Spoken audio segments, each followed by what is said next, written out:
മക്കളെ എല്ലാവർക്കും നമസ്കാരം. Welcome to super notes. എല്ലാവരും സൂപ്പർ നോട്ട്സിന്റെ 5 ക്ലബിലേക്ക് ഞാൻ ഹാർദമായി സ്വാഗതം ചെയ്യുന്നു. ആദ്യം തന്നെ എന്റെ വക ഒരു കൺഗ്രാചുലേഷൻസ്. എന്തിനാണെന്നറിയോ? നിങ്ങളുടെ ഡെഡിക്കേഷനെ ഞാൻ അംഗീകരിക്കുന്നതാണ്. ഡെഡിക്കേഷന് മുമ്പിൽ ഒരു ബിഗ് സല്യൂട്ട്.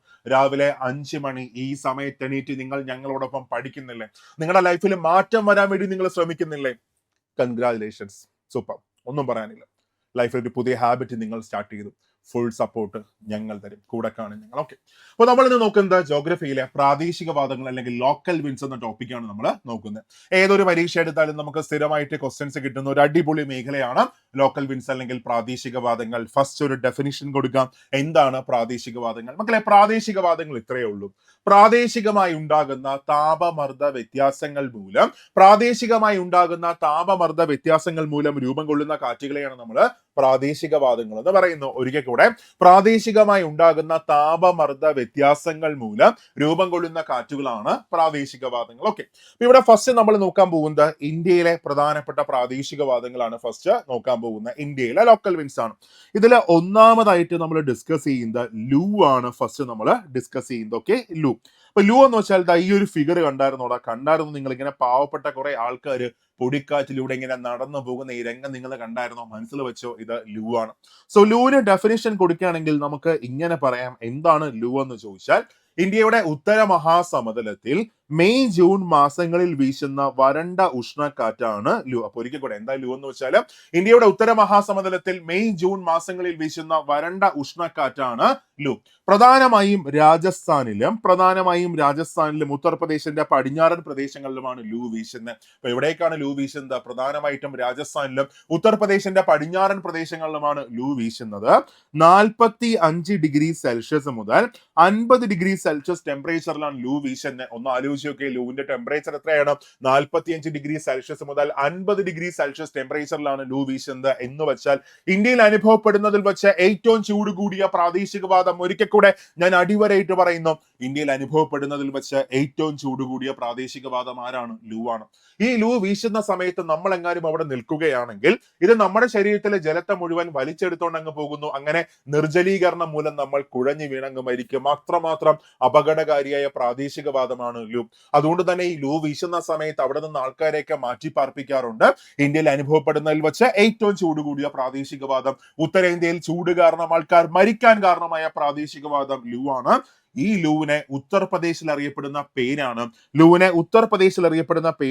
എന്തെന്നറിയപ്പെടുന്നു? ആന്തി എന്നറിയപ്പെടുന്നു. ലൂവിനെ ഉത്തർപ്രദേശിൽ അറിയപ്പെടുന്ന പേരാണ് ആന്തി എന്ന് അറിയപ്പെടുന്നു. ക്ലിയർ അല്ലേ? ഇത്രയുമാണ് ലൂവിന്റെ പ്രധാനപ്പെട്ട പോയിന്റ്സ്. ഇനി നെക്സ്റ്റ് നിങ്ങൾ കേട്ടു വെച്ചോടാ. അടുത്ത് നമുക്ക് പഠിക്കാനുള്ളത് കാളി ആന്തി അല്ലെങ്കിൽ നമുക്ക് ഇതിനെ ബ്ലാക്ക് സ്റ്റോം എന്ന് പറയാം. കാളി ആന്തി അല്ലെങ്കിൽ ബ്ലാക്ക് സ്റ്റോം, അല്ലെങ്കിൽ ഇങ്ങനെയും പറയാം, കാൽ ആന്തി എന്നും പറയാം കേട്ടോ. കാലാന്തി. ഇപ്പൊ കാളി ആന്തി അല്ലെങ്കിൽ ബ്ലാക്ക് സ്റ്റോം എന്താണെന്ന് ചോദിച്ചാൽ, പേര് കേൾക്കുമ്പോൾ തന്നെ നമുക്കറിയാം ഇത് എന്തിന്റെ വകഭേദമാണ്.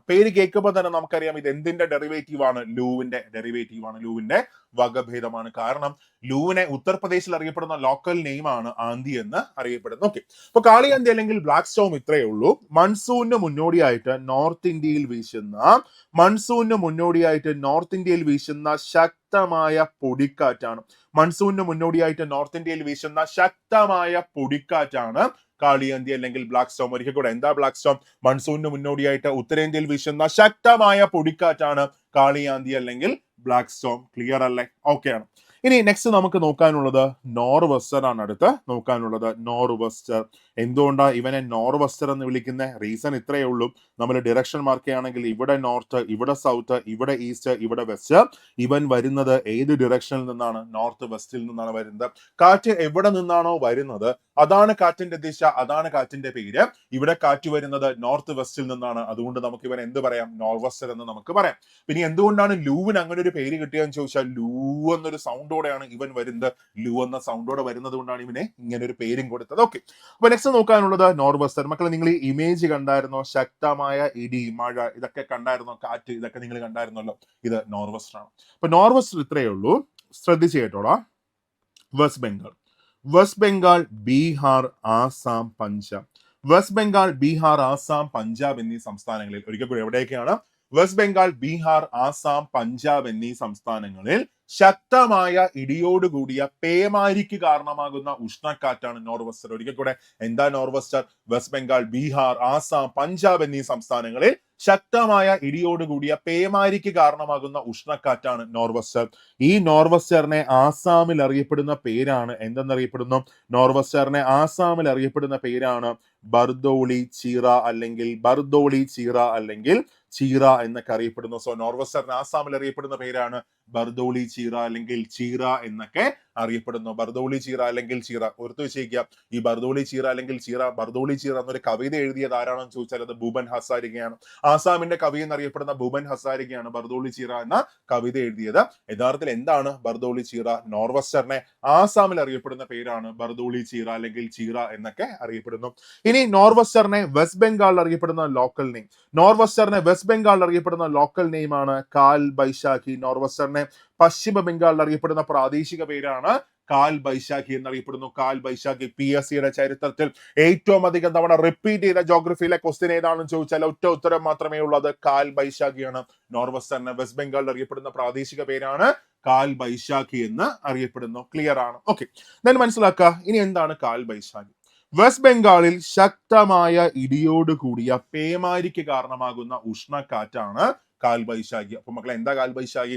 വെസ്റ്റ് ബംഗാളിൽ ശക്തമായ ഇടിയോടുകൂടിയ പേമാരിക്ക് കാരണമാകുന്ന ഉഷ്ണക്കാറ്റാണ്. ഞാൻ അടിവരയിട്ട് പറയുന്നു, ഈ കാൽ ബൈശാഖി എന്താണ്? ഒരു ഉഷ്ണക്കാറ്റാണ്, ഒരു ചൂട് കാറ്റാണ്. ഓക്കെ, അപ്പൊ വെസ്റ്റ് ബംഗാളിൽ ശക്തമായ ഇടിയോടുകൂടിയ മഴയ്ക്ക് കാരണമാകുന്ന ഉഷ്ണക്കാറ്റാണ് കാൽ ബൈശാഖി. ഇത് വീശുന്ന മാസം ഏതാണെന്ന് ചോദിച്ചാൽ ഏപ്രിൽ ആണ് കാൽ ബൈശാഖി വീശുന്ന മാസം. അപ്പൊ ഞാൻ നേരത്തെ പറഞ്ഞു, ശക്തമായ ഇടിയോടുകൂടിയ മഴയ്ക്ക് കാരണമാകുന്ന ഉഷ്ണക്കാറ്റാണ്. അതുകൊണ്ട് തന്നെ ഇത് വീശുമ്പോൾ ഒരുപാട് നാശനഷ്ടങ്ങൾ ഉണ്ടാകും. സോ ഒത്തിരി നാശനഷ്ടങ്ങൾ ഉണ്ടാകുന്നത് കൊണ്ട് തന്നെ ഏപ്രിൽ മാസത്തിലെ അത്യാഹിതം എന്നറിയപ്പെടുന്ന പ്രാദേശികവാദം അല്ല എങ്കിൽ ഇന്ത്യയുടെ ദേശീയ കലണ്ടറായ ശകവർഷ കലണ്ടറിൽ വൈശാഖം എന്നറിയപ്പെടുന്ന മാസം, വൈശാഖം എന്നറിയപ്പെടുന്ന മാസം ഏതാണെന്ന് ചോദിച്ചാൽ ആൻസർ ഏതാണ്? ഇന്ത്യയുടെ ദേശീയ കലണ്ടറായ ശകവർഷ കലണ്ടറിൽ വൈശാഖം എന്നറിയപ്പെടുന്ന മാസമാണ് ഏപ്രിൽ. സോ വൈശാഖ മാസത്തിലെ അത്യാഹിതം എന്നറിയപ്പെടുന്ന പ്രാദേശികവാദം ആരാണ്? കാൽ ബൈശാഖിയാണ്. വൈശാഖ മാസത്തിലെ അത്യാഹിതം എന്നറിയപ്പെടുന്ന പ്രാദേശികവാദം കാൽ ബൈശാഖിയാണ്. മാത്രമല്ല, ഈ കാൽ ബൈശാഖി ഹെയിൽസിന് കാരണമാകുന്നു, അല്ലെങ്കിൽ ആലിപ്പഴ വീഴ്ചയ്ക്ക് കാരണമാകുന്നു. മഞ്ഞ് വന്ന് അല്ലെങ്കിൽ ഐസ് ഘട്ടം വന്ന് മഴയായിട്ട് പെയ്യുന്നതിനാണ് നമ്മൾ എന്ത് പറയുന്നത്? ഹെയിൽസ് അല്ലെങ്കിൽ ആലിപ്പഴ വീഴ്ച എന്നൊക്കെ പറയുന്നു. സോ കാൽ ബൈശാഖി ആലിപ്പഴ വീഴ്ചയ്ക്ക് കാരണമാകുന്ന ഒരു ഉഷ്ണക്കാറ്റാണ്, അല്ലെങ്കിൽ പ്രാദേശികവാദമാണ് കാൽ ബൈശാഖി. ഇനി മറ്റൊരു ക്വസ്റ്റ്യൻ ഞാൻ ചോദിക്കാം. ഏത് സംസ്ഥാനത്തെ ഹാർവെസ്റ്റിംഗ് ഫെസ്റ്റിവൽ ആണ്, ഏത് സംസ്ഥാന വിളവെടുപ്പ് ഉത്സവമാണ് വൈശാഖി? ഏത് സംസ്ഥാനത്തെ ഹാർവെസ്റ്റിംഗ് ഫെസ്റ്റിവൽ ആണ് വൈശാഖി എന്ന് ചോദിച്ചാൽ ആൻസർ പഞ്ചാബ് ആണ്. തെറ്റരുത്. ഇങ്ങനെ ഒരു ക്വസ്റ്റ്യൻ ചോദിക്കുമ്പോൾ മനസ്സിനകത്ത് വെസ്റ്റ് ബംഗാൾ ആൻസർ വരരുത്. ഏത് സംസ്ഥാനത്തെ വിളവെടുപ്പ് ഉത്സവമാണ് വൈശാഖി എന്ന് ചോദിച്ചാൽ ആൻസർ ഏതാണ്? അത് പഞ്ചാബിലെ ഹാർവെസ്റ്റിംഗ് ഫെസ്റ്റിവൽ ആണ് വൈശാഖി. ഓക്കെ അല്ലേ? സെറ്റ് അല്ലേ? ഓക്കെ, ഇനി അത് കഴിഞ്ഞ നെക്സ്റ്റ് നമുക്ക് പഠിക്കാം. അപ്പൊ ഇത്രയാണ് നോർവെസ്റ്റർ, ബർദോളി ചീറ, കാൽ ബൈശാഖി. ഇതൊക്കെ നിങ്ങൾക്ക് എന്താണെന്ന് മനസ്സിലായി. ഓക്കെ, ഇനി അടുത്തതാ പിടിച്ചോടാം. നെക്സ്റ്റ് നോക്കാനുള്ളത് നമ്മുടെ മാംഗോ ഷവർ ആണ്. ശ്രദ്ധിച്ചോളണേ. നമുക്ക് നോക്കാം എന്താണ് മാംഗോ ഷവർ. ഹെഡിങ് കൊടുക്കാം mango shower. Okay, mango shower. Okay, ആ പേര് കേൾക്കുമ്പോൾ തന്നെ അറിയാം. കാര്യം നമുക്കൊക്കെ ഈ സമയത്ത് മഴ കിട്ടുന്നത് മാംഗോ ഷവറിലാണ്. കുറച്ചു മുമ്പും ഇവിടെ നല്ലൊരു മഴ പെയ്തായിരുന്നു. അതിനെല്ലാം കാരണം ആരാണത്? മാംഗോ ഷവർ ആണ്. ഓക്കെ, അപ്പൊ മാംഗോ ഷവറിനെ കുറിച്ച് പറയുമ്പോൾ നമുക്ക് നോക്കാം എന്താ സാധനം. നമുക്ക് നോക്കാം മക്കളെ. ഈ കാണുന്നത് കേരളമാണെന്ന് വെറുതെ ഒന്ന് സങ്കല്പിച്ചോ, വരച്ച് പഠിക്കാം. ഓക്കെ, ഇത് കേരളമാണ്. ഇവിടെ ഞാൻ ഈ മാർക്ക് ചെയ്തേക്കുന്നത് കർണാടകയുടെ സദേൺ റീജിയൻ ഒക്കെയാണ് ഞാൻ മാർക്ക് ചെയ്തേക്കുന്നത്. കർണാടകയുടെ തെക്കൻ തീരക്കിളങ്ങ മാർക്ക് ചെയ്തു, അല്ലെങ്കിൽ മലബാർ കോസ്റ്റ് ഞാൻ മൊത്തം ഒന്ന് വരച്ചു വെച്ചു. ഓക്കെ, ഗോവ മുതൽ കന്യാകുമാരി വരെയുള്ള പ്രദേശം അറിയപ്പെടുന്ന പേരാണ് മലബാർ കോസ്റ്റ് എന്നറിയപ്പെടുന്നു. കേരളം ഉൾപ്പെടുന്ന തീരപ്രദേശം ഏതാണ്? മലബാർ കോസ്റ്റ് ആണ്. ഓക്കെ, ദെൻ ഇവിടെ ഞാൻ ഈ മാർക്ക് ചെയ്തേക്കുന്ന ഈ മൗണ്ടെയിൻ റേഞ്ച് നോക്കി. ഞാൻ ഇങ്ങനെ ഈ മാർക്ക് ചെയ്തേക്കുന്ന ഈ മൗണ്ടെയിൻ റേഞ്ച് വന്നിട്ട് ഇത് വെസ്റ്റേൺ ഘട്ടം അല്ലെങ്കിൽ പശ്ചിമഘട്ടമാണ്. ഞാൻ ഇങ്ങനെ ആരെ മാർക്ക് ചെയ്തു? പശ്ചിമഘട്ടത്തെ ഇങ്ങനെ അങ്ങ് മാർക്ക് ചെയ്തങ്ങിട്ട്. ഓക്കെ, ഞാൻ ഈ മാർക്ക് ചെയ്തേക്കുന്നത് വെസ്റ്റേൺ ഘട്ടമാണ്. അപ്പൊ മാർച്ച് ഏപ്രിൽ മെയ് മാസങ്ങളിൽ ഇവിടെ സമ്മർ സീസൺ ആണ്, ശരിയല്ലേ? മാർച്ച് ഏപ്രിൽ മെയ് മാസങ്ങളിൽ ഇവിടെ വേനൽക്കാലമാണ്. അല്ലെങ്കിൽ ഉഷ്ണകാലമാണ്. Okay, so March April May മാസങ്ങളിലെ ഉച്ച വരെയുള്ള നല്ല വെയിലേറ്റ്, മാർച്ച് ഏപ്രിൽ മെയ് മാസങ്ങളിലെ ഉച്ച വരെയുള്ള നല്ല വെയിലേറ്റ് കരഭാഗം നന്നായിട്ട് ചൂടാകുന്നു. ഒരിക്കൽ കൂടെ എങ്ങനെയുണ്ടാ? മാർച്ച് ഏപ്രിൽ മെയ് മാസങ്ങളിലെ ഉച്ച വരെയുള്ള നല്ല വെയിലേറ്റ് കരഭാഗം നന്നായിട്ട് ചൂടാകുന്നു. ചൂട് കൂടുമ്പോൾ അന്തരീക്ഷ മർദ്ദം കുറഞ്ഞ് ഈ കരഭാഗം എന്തായിട്ട് മാറും? ഒരു ലോ പ്രഷർ സോൺ ആയിട്ട് മാറും. ഒരിക്കൽ കൂടെ മാർച്ച് ഏപ്രിൽ മെയ് മാസങ്ങളിലെ ഉച്ച വരെയുള്ള നല്ല വെയിലേറ്റ് കരഭാഗം നന്നായിട്ട് ചൂടാകുന്നു. ചൂട് കൂടുമ്പോൾ അന്തരീക്ഷ മർദ്ദം കുറഞ്ഞ് കരഭാഗം ഒരു ലോ പ്രഷർ സോൺ ആയിട്ട് മാറും. പക്ഷേ ഈ അടിച്ച വെയിലൊന്നും തന്നെ കടലിനെ ചൂടാക്കത്തില്ല. അവൻ പതുക്കെ മാത്രമേ ചൂടാകത്തുള്ളൂ, പതുക്കെ മാത്രമേ തണുക്കത്തുള്ളൂ. കടലാണെങ്കിൽ തലേദിവസം അടിച്ച നല്ല തണുപ്പൊക്കെ ഏറ്റ് കടൽ ഇങ്ങനെ നന്നായിട്ട് തണുത്ത് കിടക്കുകയാണ്. തണുപ്പാകുമ്പോൾ അവിടെ അന്തരീക്ഷ മർദ്ദം കൂടി, കടൽ ഭാഗം എന്തായിട്ട് കിടക്കുകയായിരിക്കും? ഒരു ഹൈ പ്രഷർ സോൺ ആയിട്ട് കിടക്കുകയായിരിക്കും. മക്കളെ മനസ്സിലാക്കാം, ഇവിടെ ഇപ്പോ ഇവോൾവ് ചെയ്തു വന്ന കണ്ടീഷൻ എന്താണ്? ഇതാണ്, കടൽ ഹൈ പ്രഷർ സോൺ ആയിട്ട് കിടക്കുന്നു. കടൽ എന്തായിട്ട് കിടക്കുന്നു? ഒരു ഹൈ പ്രഷർ സോൺ ആയിട്ട് കിടക്കുന്നു. പക്ഷെ കരയാണെങ്കിലോ ഉച്ച വരെയുള്ള നല്ല വെയിലേറ്റ് കര എന്തായിട്ട് മാറി? ഒരു ലോ പ്രഷർ സോൺ ആയിട്ട് മാറി. അപ്പോ എന്ത് സംഭവിക്കും? കാറ്റ് എപ്പോഴും ഹൈ പ്രഷർ സോണായ കടലിൽ നിന്ന് ലോ പ്രഷർ സോണായ കരയിലേക്കാണ് കാറ്റ് വീശുന്നത്. അങ്ങനെ കാറ്റ് ഹൈ പ്രഷർ സോണായ കടലിൽ നിന്ന് ലോ പ്രഷർ സോണായ കരയിലേക്ക് ഇങ്ങനെ ഉച്ചയ്ക്ക് ശേഷം ഇങ്ങനെ കാറ്റ് വീശാൻ തുടങ്ങും. കാരണം ഉച്ച വരെയുള്ള വെയിലേറ്റാണ് കര ചൂടായിട്ട് മാറിയത്. സോ ഉച്ചയ്ക്ക് ശേഷം ഹൈ പ്രഷർ സോണായ കടലിൽ നിന്നും ലോ പ്രഷർ സോണായ കരയിലേക്ക് ഇങ്ങനെ കാറ്റ് വീശാൻ തുടങ്ങും. ഈ വീശുന്ന ഈ കാറ്റുകൾ കടലിൽ നിന്ന് കരയിലേക്ക് വീശുന്ന കാറ്റുകളാണ്. സ്വാഭാവികമായിട്ടും ഇത് നീരാവി പൂരിതമായ കാറ്റുകളാണ്, അല്ലെങ്കിൽ മഴക്കാറ്റുകളാണ്. അപ്പൊ ഈ പോകുന്ന ഈ മഴക്കാറ്റുകളെ ആര് തടയുന്നു? പശ്ചിമഘട്ടം തടയുന്നു. ഈ പോകുന്ന ഈ മഴക്കാറ്റുകളെ പശ്ചിമഘട്ടം തടഞ്ഞിട്ട് പശ്ചിമഘട്ടത്തിന്റെ പടിഞ്ഞാറ് ഭാഗത്താകെ നന്നായിട്ട് മഴ കൊടുക്കും. ഈ പശ്ചിമഘട്ടത്തിന്റെ പടിഞ്ഞാറ് ഭാഗത്താകെ നന്നായിട്ട് മഴ കൊടുക്കുന്നു. ഓക്കെ, ഈ ലഭിക്കുന്ന മഴയിൽ ആ സമയത്ത് കേരളത്തിലും കർണാടകയുടെ തെക്കൻ പ്രദേശങ്ങളിലും എല്ലാം മാവെല്ലാം പൂത്ത് ചെറിയ കണ്ണിമാങ്ങയെല്ലാം കാച്ചു നിൽക്കുന്ന സമയമായിരിക്കും. സോ ഈ ലഭിക്കുന്ന ഈ മഴ മാമ്പൂവിനെ, ചെറിയ കണ്ണിമാങ്ങലേക്ക് അങ്ങ് പൊഴിച്ചു കളയുന്നു. അതുകൊണ്ടാണ് ഇതിനെ നമ്മൾ എന്ത് പേര് വിളിക്കുന്നത്? മാംഗോ ഷവർ എന്ന പേര് വിളിക്കുന്ന. പക്ഷേ ഓർത്തിരിക്കുക, ഈ മാംഗോ ഷവർ മാവുകൾക്ക് പ്രയോജനകരമാണോ അല്ലെങ്കിൽ ദോഷകരമാണോ? എന്ത് തോന്നുന്നു? മാംഗോ ഷവർ മാവുകൾക്ക് പ്രയോജനകരമാണോ അതോ ദോഷകരമാണോ?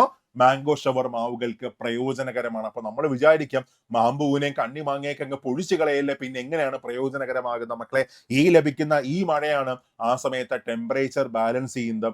മാത്രമല്ല മാമ്പൂവിനെ മൊത്തം കരിയാതെ ടെമ്പറേച്ചർ ബാലൻസ് ചെയ്യുന്നത് ഈ മഴയാണ്. ഈ സമയത്ത് മാവുകൾക്ക് ഒത്തിരി വെള്ളം വേണം, അത് കൊടുക്കുന്നത് ആരാണ്? ഈ മാംഗോ ഷവർ ആണ്. സോ മാംഗോ ഷവർ മാവുകൾക്ക് പ്രയോജനകരമാണ്. ഓക്കെ, ഈ മാംഗോ ഷവർ അറിയപ്പെടുന്ന മറ്റു പേരുകളാണ്. മൺസൂണിന് മുന്നോടിയായിട്ട് ലഭിക്കുന്നത് കൊണ്ട് തന്നെ ഇതിനെ എന്തെന്നും അറിയപ്പെടുന്നു?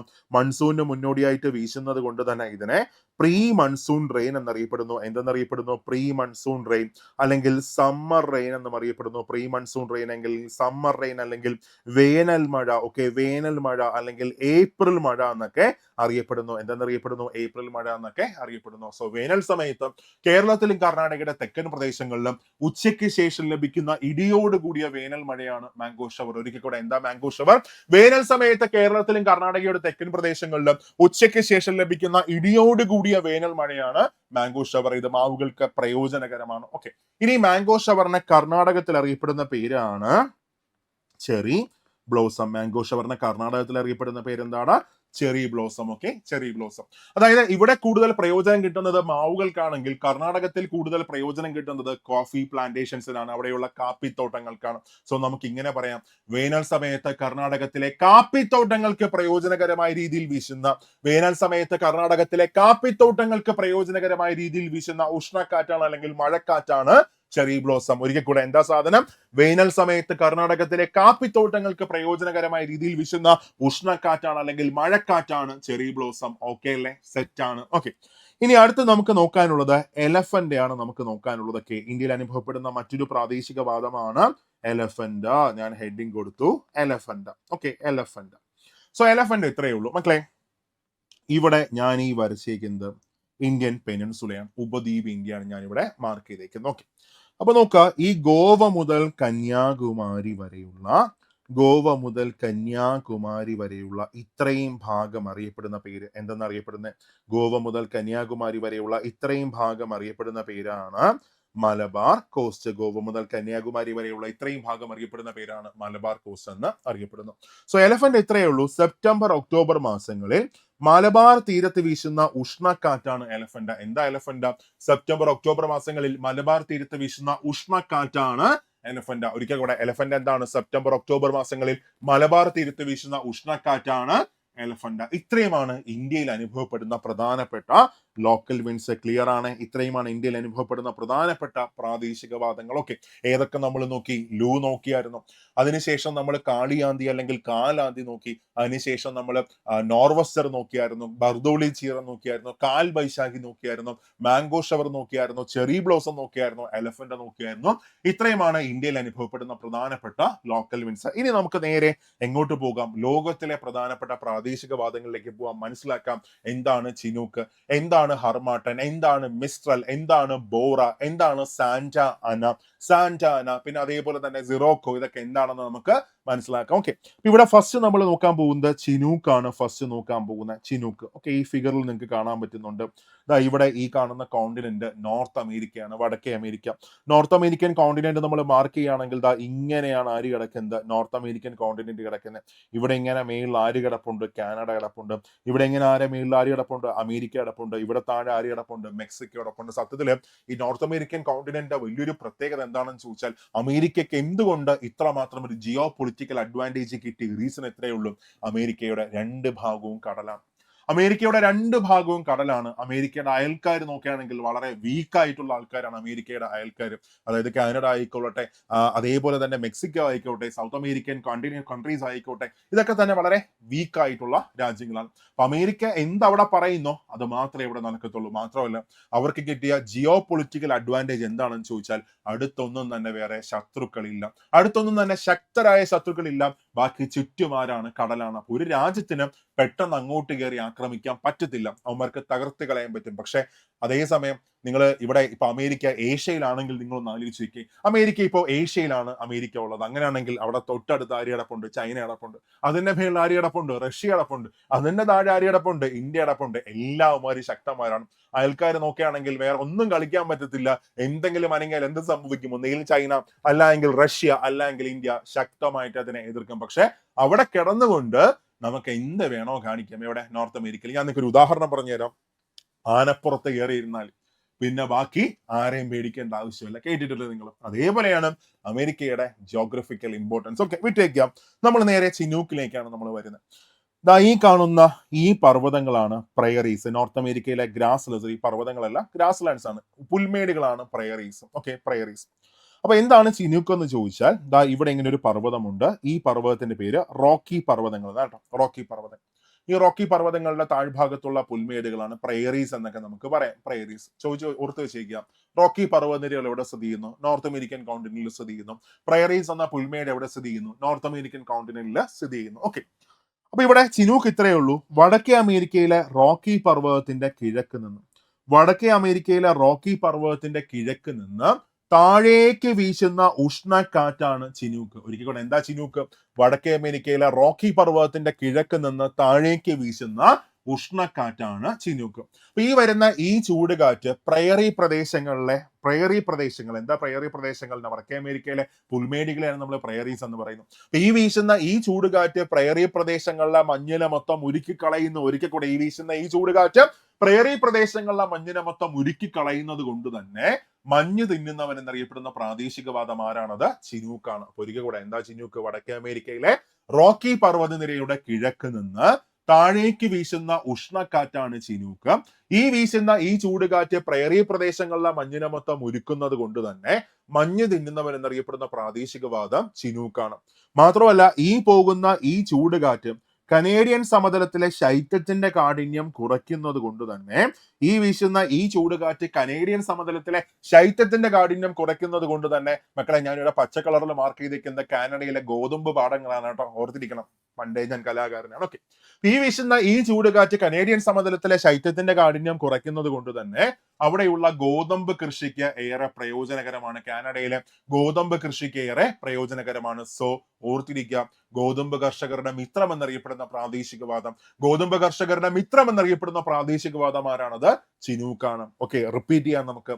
വടക്കേ അമേരിക്കയിലെ റോക്കി പർവ്വതനിരയുടെ കിഴക്ക് നിന്ന് താഴേക്ക് വീശുന്ന ഉഷ്ണക്കാറ്റാണ് ചിനൂക്ക്. പ്രയറി പ്രദേശങ്ങളിലെ മഞ്ഞിനമത്വം ഒരുക്കുന്നത് കൊണ്ട് തന്നെ മഞ്ഞ് തിന്നുന്നവൻ എന്നറിയപ്പെടുന്ന പ്രാദേശികവാദം ചിനൂക്കാണ്. ദെൻ കനേഡിയൻ സമതലത്തിലെ ശൈത്യത്തിന്റെ കാഠിന്യം കുറയ്ക്കുന്നത് കൊണ്ട് തന്നെ അവിടെയുള്ള ഗോതമ്പ് കൃഷിക്ക് ഏറെ പ്രയോജനകരമാണ്. സോ ഗോതമ്പ് കർഷകരുടെ മിത്രം എന്നറിയപ്പെടുന്ന പ്രാദേശികവാദം ചിനൂക്കാണ്. തെറ്റരുത്. ഗോതമ്പ് കർഷകരുടെ മിത്രം എന്നറിയപ്പെടുന്ന ഇന്ത്യയിലെ പ്രതിഭാസം പശ്ചിമാസ്വസ്ഥതയാണ്.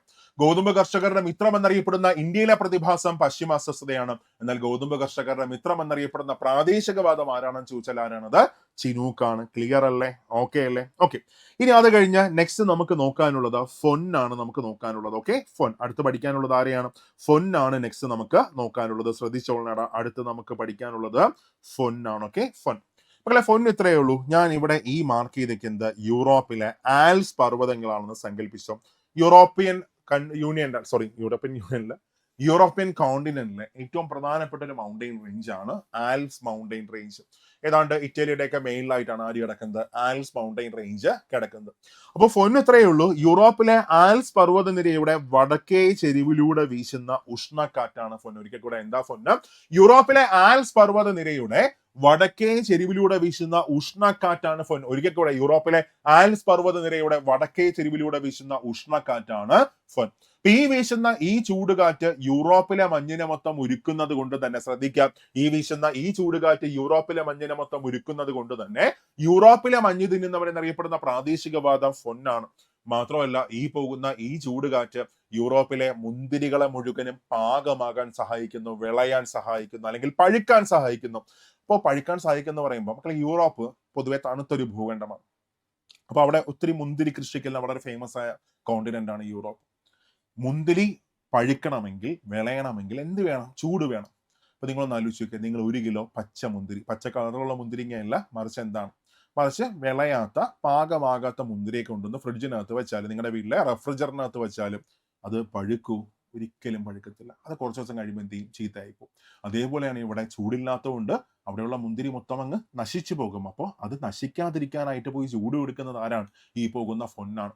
സോ മുന്തിരികൾ പാകമാകാൻ സഹായിക്കുന്നത് കൊണ്ട് തന്നെ മുന്തിരി കർഷകരുടെ മിത്രം എന്നറിയപ്പെടുന്ന പ്രാദേശികവാദം, യൂറോപ്പിലെ മുന്തിരി കർഷകരുടെ മിത്രം എന്നറിയപ്പെടുന്ന പ്രാദേശികവാദവും ആര് തന്നെയാണ്? ഫൊന്നാണ്. റിപ്പീറ്റ് ചെയ്യാമോ? യൂറോപ്പിലെ ആൽസ് പർവ്വതനിരയുടെ വടക്കേ ചെരിവിലൂടെ വീശുന്ന ഉഷ്ണക്കാറ്റാണ് ഫൊൻ. ദെൻ നെക്സ്റ്റ് പോയിന്റ് എന്താണ്? യൂറോപ്പിലെ മഞ്ഞിനെ മൊത്തം ഉരുക്കുന്നത് കൊണ്ട് തന്നെ യൂറോപ്പിലെ മഞ്ഞ് തിന്നുന്നവൻ എന്നറിയപ്പെടുന്ന പ്രാദേശികവാദം ഫൊന്നാണ്. മുന്തിരികൾ പാകമാകാൻ സഹായിക്കുന്നത് കൊണ്ട് തന്നെ മുന്തിരി കർഷകരുടെ മിത്രം എന്നറിയപ്പെടുന്ന പ്രാദേശികവാദവും ഫൊന്നാണ്. ഇനി നെക്സ്റ്റ് നമുക്ക് പഠിക്കാനുള്ളത് മിസ്ട്രൽ ആണ്. നെക്സ്റ്റ് നോക്കാനുള്ളത്. Okay, mistral. Okay, mistral. അങ്ങനെ മിസ്ട്രൽ ഇത്രയേ ഉള്ളൂ. യൂറോപ്പിലെ ആൽസ് പർവ്വതനിരയുടെ തെക്കേ ചെരിവിലൂടെ, യൂറോപ്പിലെ ആൽസ് പർവ്വതനിരയുടെ തെക്കേ ചെരിവിലൂടെ അല്ലെങ്കിൽ തെക്ക് കിഴക്കൻ സ്പെയിനിലൂടെ, യൂറോപ്പിൽ ആൽസ് പർവ്വതനിരയുടെ തെക്കേ ചെരിവിലൂടെ അല്ലെങ്കിൽ വടക്കേ ചെരിവിലൂടെ ഫൊന്നാണ്, തെക്കേ ചെരിവിലൂടെ മിസ്ട്രലാണ്. ഓക്കെ. സോ യൂറോപ്പിൽ ആൽസ് പർവ്വതനിരയുടെ തെക്കേ ചെരിവിലൂടെ അല്ലെങ്കിൽ തെക്ക് കിഴക്കൻ സ്പെയിനിലൂടെ അല്ലെങ്കിൽ ഫ്രാൻസിലെ റോൺ താഴ്വരെ ചുറ്റിക്കടന്നു പോകുന്ന ശൈത്യക്കാറ്റാണ് മിസ്ട്രൽ. ഒരിക്കൽ കൂടെ, എന്താ മിസ്ട്രൽ? യൂറോപ്പിലെ ആൽസ് പർവ്വതനിരയുടെ തെക്കേ ചെരിവിലൂടെ അല്ലെങ്കിൽ തെക്ക് കിഴക്കൻ സ്പെയിനിലൂടെ അല്ലെങ്കിൽ ഫ്രാൻസിലെ റോൺ താഴ്വരെ ചുറ്റിക്കടന്നു പോകുന്ന ശൈത്യക്കാറ്റാണ് മിസ്ട്രൽ. ഇതൊരു തണുത്ത കാറ്റാണ്, ശൈത്യക്കാറ്റാണ് മിസ്ട്രൽ. ഒരിക്കൽ കൂടെ, യൂറോപ്പിലെ ആൽസ് പർവ്വതനിരയുടെ തെക്കേ ചെരിവിലൂടെ അല്ലെങ്കിൽ തെക്ക് കിഴക്കൻ സ്പെയിനിലൂടെ അല്ലെങ്കിൽ ഫ്രാൻസിലെ റോൺ താഴ്വരെ ചുറ്റിക്കടന്നു പോകുന്ന ശൈത്യക്കാറ്റാണ് മിസ്ട്രൽ. ഈ പോകുന്നത് ഒരു തണുത്ത കാറ്റാണ്. ഓർത്തിരിക്കുക, മിസ്ട്രൽ ഒരു തണുത്ത കാറ്റാണ്. ഓക്കെ. ഈ തണുത്ത കാറ്റായതുകൊണ്ട് തന്നെ ഇത് സസ്യജാലങ്ങൾക്ക് ഏറെ ദോഷകരമാണ്. കാരണം ഒന്നും വിളയാൻ സമ്മതിക്കത്തില്ല, പാകമാകാൻ സമ്മതിക്കത്തില്ല, അങ്ങ് നശിച്ചു പോകും. അപ്പൊ സസ്യജാലങ്ങൾക്ക് ഏറെ ദോഷകരമായി ബാധിക്കുന്ന ശൈത്യക്കാറ്റാണ് മിസ്ട്രൽ. മാത്രമല്ല ഇത് ആ പ്രദേശത്തുള്ള മണ്ണിലെ ജലാംശത്തെ മുഴുവൻ വലിച്ചെടുത്തുകൊണ്ടങ്ങ് പോകുന്നു. കാരണം തണുത്ത കാറ്റാണ്. നമ്മൾ മൂന്നാറിലൊക്കെ പോകുമ്പോൾ എന്താ നമ്മുടെ ശരീരത്തിൽ ഫസ്റ്റ് സംഭവിക്കുന്നത്? ചുണ്ട് പൊട്ടാൻ തുടങ്ങും, സ്കിന്ന് ഡ്രൈ ആവാൻ തുടങ്ങും. കാര്യം തണുപ്പിൽ അങ്ങനെ ഒരു പ്രശ്നമുണ്ട്. ഓക്കെ, അപ്പൊ ഈ കാറ്റ് അവിടെയുള്ള മണ്ണിലെ ജലാംശത്തെ മുഴുവൻ വലിച്ചെടുത്തുകൊണ്ട് പോകുന്നത് കൊണ്ട് തന്നെ ചെളി തിന്നുന്നവൻ എന്നറിയപ്പെടുന്ന പ്രാദേശികവാദം മഡ് ഈറ്റർ എന്നറിയപ്പെടുന്ന ലോക്കൽ വിൻഡുമാര് തന്നെയാണ് മിസ്ട്രലാണ്. ഒരിക്കൽ കൂടെ, യൂറോപ്പിലെ ആൽസ് പർവ്വതനിരയുടെ തെക്കേ ചെരിവിലൂടെ അല്ലെങ്കിൽ തെക്ക് കിഴക്കൻ സ്പെയിനിലൂടെ അല്ലെങ്കിൽ ഫ്രാൻസിലെ റോൺ താഴ്വരെ ചുറ്റിക്കടന്നു പോകുന്ന ശൈത്യക്കാറ്റാണ് മിസ്ട്രൽ. ചെളി തിന്നുന്നവൻ എന്നറിയപ്പെടുന്ന പ്രാദേശികവാദം മിസ്ട്രലാണ്. സസ്യജാലങ്ങൾക്കേറെ ദോഷകരമായി ബാധിക്കുന്ന ശൈത്യക്കാറ്റാണ് മിസ്ട്രൽ. എന്തുകൊണ്ടാണ് ഇത് തണുത്ത കാറ്റായി മാറിയത്? കാരണം ഇവൻ വരുന്നത് ആർട്ടിക് റീജിയനിൽ നിന്നാണ് വരുന്നത്. ഏറ്റവും മേലുള്ള ധ്രുവങ്ങളില്ലേ ആർട്ടിക് ധ്രുവം, ആർട്ടിക്കിൽ നിന്നാണ് ആര് വരുന്നത്? മിസ്ട്രൽ വരുന്നത്. അതുകൊണ്ടാണ് ഇത് തണുത്ത കാറ്റായിട്ട് വരാനായിട്ട് കാരണം. ഓക്കെ, നെക്സ്റ്റ് അടുത്ത് നമുക്ക് നോക്കാനുള്ളത് ഹർമാട്ടൻ ആണ്. നെക്സ്റ്റ് നോക്കാനുള്ളത് ഓക്കെ, ഹർമാട്ടൻ. നെക്സ്റ്റ് നോക്കാനുള്ളത് ആരെയാണ്? ഹർമാട്ടൻ. ഓക്കെ, ഹർമാട്ടൻ നോക്കിയടാ. ആഫ്രിക്കയിലെ സഹാറ മരുഭൂമി. ആഫ്രിക്കയിലെ സഹാറ മരുഭൂമിയിൽ നിന്ന് ആരംഭിച്ച് പടിഞ്ഞാറെ ആഫ്രിക്കയിലെ സഹാറ മരുഭൂമിയിൽ നിന്ന് ആരംഭിച്ച് പടിഞ്ഞാറെ ആഫ്രിക്കയിലേക്ക് അല്ലെങ്കിൽ പടിഞ്ഞാറൻ ആഫ്രിക്കൻ രാജ്യമായ ഗിനിയയിലേക്ക് വീശുന്ന ഉഷ്ണക്കാറ്റാണ് അല്ലെങ്കിൽ പൊടിക്കാറ്റാണ് ഹർമാട്ടൻ. എന്താ ഹർമാട്ടൻ? ആഫ്രിക്കയിലെ സഹാറ മരുഭൂമിയിൽ നിന്ന് ആരംഭിച്ച് പടിഞ്ഞാറെ ആഫ്രിക്കയിലേക്ക് അല്ലെങ്കിൽ പടിഞ്ഞാറൻ ആഫ്രിക്കൻ രാജ്യമായ ഗിനിയയിലേക്ക് വീശുന്ന ഉഷ്ണക്കാറ്റാണ് അല്ലെങ്കിൽ പൊടിക്കാറ്റാണ് ഹർമാട്ടൻ. സഹാറയിൽ നിന്ന് ആരംഭിക്കുക തന്നെ നമുക്ക് മനസ്സിലാക്കാം അവരെന്തായിരിക്കും? മരുഭൂമിയാണ്, അവിടെ നിന്ന് ആരംഭിക്കുന്നത് എന്ത് കാറ്റായിരിക്കും? പൊടിക്കാറ്റായിരിക്കും. മാത്രമല്ല അതൊരു ഉഷ്ണക്കാറ്റുമായിരിക്കും. ഓക്കെ, റിപ്പീറ്റ് ചെയ്യാം. ആഫ്രിക്കയിലെ സഹാറ മരുഭൂമിയിൽ നിന്ന് ആരംഭിച്ച് പടിഞ്ഞാറെ ആഫ്രിക്കയിലേക്ക് അല്ലെങ്കിൽ പടിഞ്ഞാറൻ ആഫ്രിക്കൻ രാജ്യമായ ഗിനിയയിലേക്ക് വീശുന്ന ഉഷ്ണക്കാറ്റാണ് അല്ലെങ്കിൽ പൊടിക്കാറ്റാണ് ഹർമാട്ടൻ. ഡോക്ടർ എന്ന അപരനാമത്തിൽ അറിയപ്പെടുന്ന പ്രാദേശികവാദവും ഇത് തന്നെയാണ്, ഹർമാട്ടൻ ആണ്. ഡോക്ടർ എന്ന അപരനാമത്തിലാണ് ഇത് അറിയപ്പെടുന്നത്. ഡോക്ടർ എന്ന അപരനാമത്തിൽ അറിയുന്ന പ്രാദേശികവാദം ഹർമാട്ടൻ ആണ്. ഇനി അത് കഴിഞ്ഞ് നെക്സ്റ്റ് നമുക്ക് അടുത്ത് നോക്കാനുള്ളത് സിറോക്കോയാണ്. ഓക്കെ, സിറോക്കോ ശ്രദ്ധിച്ചോളാം. സിറോക്കോ. അപ്പൊ സിറോക്കയുടെ പ്രത്യേകത സെയിം. ആഫ്രിക്കയിലെ സഹാറ മരുഭൂമിയിൽ നിന്ന്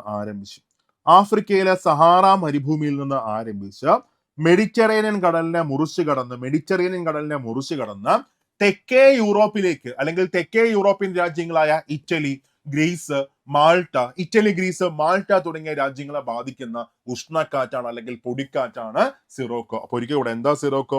ആഫ്രിക്കയിലെ സഹാറ മരുഭൂമിയിൽ നിന്ന് ആരംഭിച്ച് മെഡിറ്ററേനിയൻ കടലിനെ ക്രോസ് ചെയ്ത് ആഫ്രിക്കയിലെ സഹാറ മരുഭൂമിയിൽ നിന്ന് ആരംഭിച്ച് മെഡിറ്ററേനിയൻ കടലിനെ ക്രോസ് ചെയ്തിട്ട് തെക്കേ യൂറോപ്യൻ രാജ്യങ്ങളായ ഇറ്റലി, ഗ്രീസ്, മാൾട്ട തുടങ്ങിയ രാജ്യങ്ങളെ ബാധിക്കുന്ന പൊടിക്കാറ്റാണ് അല്ലെങ്കിൽ ഉഷ്ണക്കാറ്റാണ് സിറോക്കോ. സെറ്റാണ്. ഓക്കെ, ഇനി അത് കഴിഞ്ഞ് നമുക്ക് നോക്കാനുള്ളത് ബോറയാണ്. ബോറ. ഓക്കെ, നെക്സ്റ്റ് നോക്കാനുള്ളത് ആരെയാണ്? ബോറ എന്ന് പറഞ്ഞാൽ യൂറോപ്പിലെ അഡ്രിയാറ്റിക് തീരങ്ങളിൽ നിന്ന്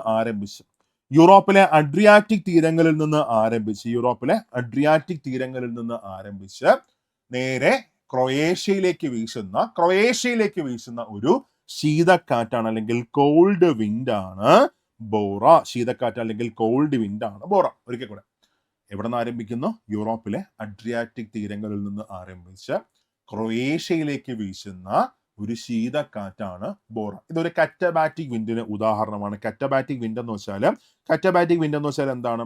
രാത്രി സമയത്ത് പർവ്വതത്തിന്റെ മുകളിൽ നിന്ന് താഴ്വരയിലേക്ക് വീശുന്ന കാറ്റുകളെയാണ് നമ്മൾ കറ്റബാറ്റിക് വിൻഡ്സ് എന്ന് പറയുന്നത്. രാത്രി സമയത്ത് പർവ്വതത്തിന്റെ മുകൾ ഭാഗത്ത് നിന്ന് താഴ്വരയിലേക്ക് വീശുന്ന കാറ്റുകളെയാണ് നമ്മൾ കറ്റബാറ്റിക് വിൻഡ്സ് എന്ന് പറയുന്നത്. ഇപ്പൊ ഉദാഹരണം പറഞ്ഞാൽ, രാത്രിയാകുമ്പോൾ ഇവിടെ ഈ പർവ്വതത്തിന്റെ മുകൾ ഭാഗത്തുള്ള വായു നന്നായിട്ട് തണുക്കുമ്പോൾ വായുവിന് വെയിറ്റ് കൂടിയ വായുവിനെ ഗ്രാവിറ്റി താഴേക്ക് വലിക്കും. അതിങ്ങനെ താഴേക്ക് ഇങ്ങനെ പോകും. ഈ വീശുന്ന ഈ കാറ്റുകളെയാണ് നമ്മൾ എന്ത് പറയുന്നത്? കറ്റബാറ്റിക് വിൻഡ്സ് എന്ന് പറയുന്നു.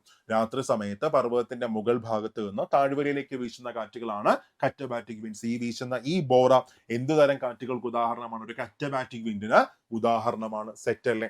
അത് കഴിഞ്ഞാൽ ലാസ്റ്റ് നമുക്ക് നോക്കാനുള്ള ഒരു കാറ്റാണ്, ഒരു ഉഷ്ണക്കാറ്റാണ് സാന്റാ അന. നിങ്ങൾ സാന്റാ അന കേട്ടിട്ടുണ്ട്? എപ്പോഴും അറിയാം, നിങ്ങൾ അമേരിക്കൻ കാടുകളിൽ തീ പിടിച്ചു അങ്ങനെയൊക്കെയുള്ള ന്യൂസ് ഒക്കെ നിങ്ങൾ കേട്ടിട്ടുണ്ടാവത്തില്ലേ? അമേരിക്കൻ കാടുകളിൽ തീ പിടിച്ചു, അമേരിക്കയിൽ തീ പിടിച്ചു, അങ്ങനെയൊക്കെയുള്ള കാലിഫോർണിയയിൽ തീ പിടിച്ചൊക്കെ നിങ്ങൾ കേട്ടാണ്. അതൊക്കെ കാരണം സാന്റാന. അപ്പൊ സാന്റാന എന്ന് പറഞ്ഞാൽ പ്രത്യേകിച്ച് കാലിഫോർണിയയിൽ നോക്കിക്കൊള്ളണം. കാലിഫോർണിയ ഞാനിപ്പോൾ ജസ്റ്റ് ഒന്ന് വരച്ചൊന്ന് ഡെമോൺസ്ട്രേറ്റ് ചെയ്യും. ഇത് ഒരു പർവ്വതത്തിന്റെ 2 പർവ്വതങ്ങൾ ഒരു വാലിയാണെന്ന് സങ്കല്പിച്ചോ.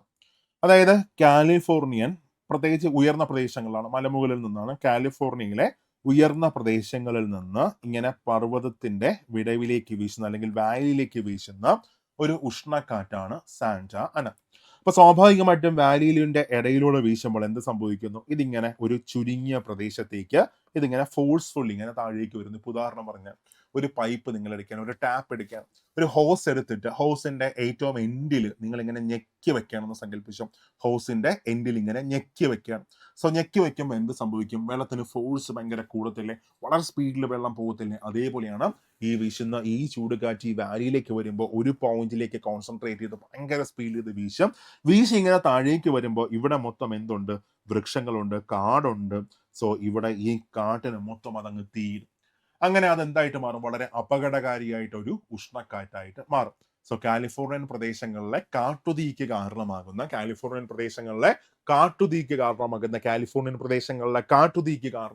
ഒരു ഉഷ്ണക്കാറ്റാണ് സാന്റ ആന. അമേരിക്കയിലെ കാലിഫോർണിയൻ പ്രദേശങ്ങളിലെ കാട്ടുതീക്ക് കാരണമാകുന്ന ഉഷ്ണക്കാറ്റാണ് സാന്റ ആന. സെറ്റ് അല്ലേ? ഇത്രയുമാണോ നമ്മൾ പഠിക്കേണ്ട പ്രധാനപ്പെട്ട ലോക്കൽ വിൻസ് ഉള്ളത്? ഇതിനകത്ത് വേറെ ഡൗട്ട് ഒന്നും ഇല്ല എന്നാണ് എൻ്റെ വിശ്വാസം. അങ്ങനെയാണെങ്കിൽ ഞാൻ ടെലഗ്രാമിനകത്ത് സൂപ്പർ നോട്ട്സിന്റെ ടെലഗ്രാമിൽ ഈ PPT അങ്ങ് ഇട്ടേക്കാം. മാത്രമല്ല ഇതിന്റെ ഒരു 10 പോൾ ക്വസ്റ്റ്യനും കൂടെ അങ്ങ് ഇട്ടേക്കാം. അപ്പൊ നിങ്ങൾ കയറി കണ്ടിട്ട് ഒന്ന് പോൾ ചെയ്ത് നോക്ക്. നിങ്ങൾക്ക് എത്ര എണ്ണം അറ്റൻഡ് ചെയ്യാൻ പറ്റുന്നെന്ന് നമുക്കറിയാം. അപ്പൊ ഞാൻ ഇവിടെ യൂട്യൂബിൽ ആൻസർ ഇടാൻ വേണ്ടിയിട്ട് ഞാനൊരു ക്വസ്റ്റ്യൻ ഇടുകയാണ്. ഗോതമ്പ് കർഷകരുടെ മിത്രം എന്നറിയപ്പെടുന്ന പ്രാദേശികവാദം ഏതാണ്? ആൻസർ അറിയാവുന്നവരെല്ലാം തന്നെ താഴെ കമന്റ് ഇട്ടോ, യൂട്യൂബിൽ കമന്റ് ഇട്ടോ. ഇനി ഇതിന്റെ 10 പോൾ ക്വസ്റ്റ്യൻസ് സൂപ്പർ നോട്ട്സിന്റെ ടെലിഗ്രാം ചാനലിൽ ഇട്ടിട്ടുണ്ട്. അപ്പൊ അത് പോയിട്ട് എല്ലാവരും അറ്റൻഡ് ചെയ്തോ, തകർത്തോ. ഓക്കെ, അപ്പോ ഓൾ ദ ബെസ്റ്റ്. ഓക്കെ, ഇപ്പൊ രാവിലെ എഴുതിച്ചു, ബാക്കിയുള്ള സമയം കളയരുത്. ബാക്കിയുള്ള സമയം നല്ല പ്രൊഡക്റ്റീവായിട്ട് നിങ്ങൾ യൂസ് ചെയ്യുക. ഓക്കെ, എന്നിട്ട് രാവിലെ ഇപ്പോൾ ഇത് കഴിഞ്ഞ ഉടനെ നിങ്ങളൊന്ന് വിഷ്വലൈസ് ചെയ്തോണം. നിങ്ങൾ 2027 ഗവൺമെന്റ് സർവീസിൽ ഇരിക്കുന്ന രംഗം, നിങ്ങൾ 2027 ജോലി ചെയ്തുകൊണ്ടിരിക്കുന്ന രംഗം, സാലറി മേടിക്കുന്ന രംഗം, നിങ്ങളുടെ പ്രശ്നങ്ങളൊക്കെ മാറുന്ന രംഗം, നിങ്ങൾക്ക് ഹാപ്പിനെസ് കിട്ടുന്ന ആ രംഗം, നിങ്ങൾ ഹാപ്പി ആയിട്ട് പോകുന്ന രംഗം, അതൊക്കെ ഒന്ന് വിഷ്വലൈസ് ചെയ്തോ. ഇപ്പോൾ ഒരു 10 മിനിറ്റ് ഒന്ന് വിഷ്വലൈസ് ചെയ്തോ. ഭയങ്കര പവറായിരിക്കും അതിനൊക്കെ. ഓക്കെ, നമ്മൾ മാനിഫെസ്റ്റേഷൻ നടത്തിയാൽ അതൊക്കെ യാഥാർത്ഥ്യമാകുമെന്നാണ് പറയുന്നത്. യെസ്, അതൊക്കെ യാഥാർത്ഥ്യമാവും. ഓക്കെ, അപ്പോൾ അതൊരു 10 മിനിറ്റ് ചെയ്ത് നോക്കുക. എല്ലാവർക്കും ശുഭദിനം.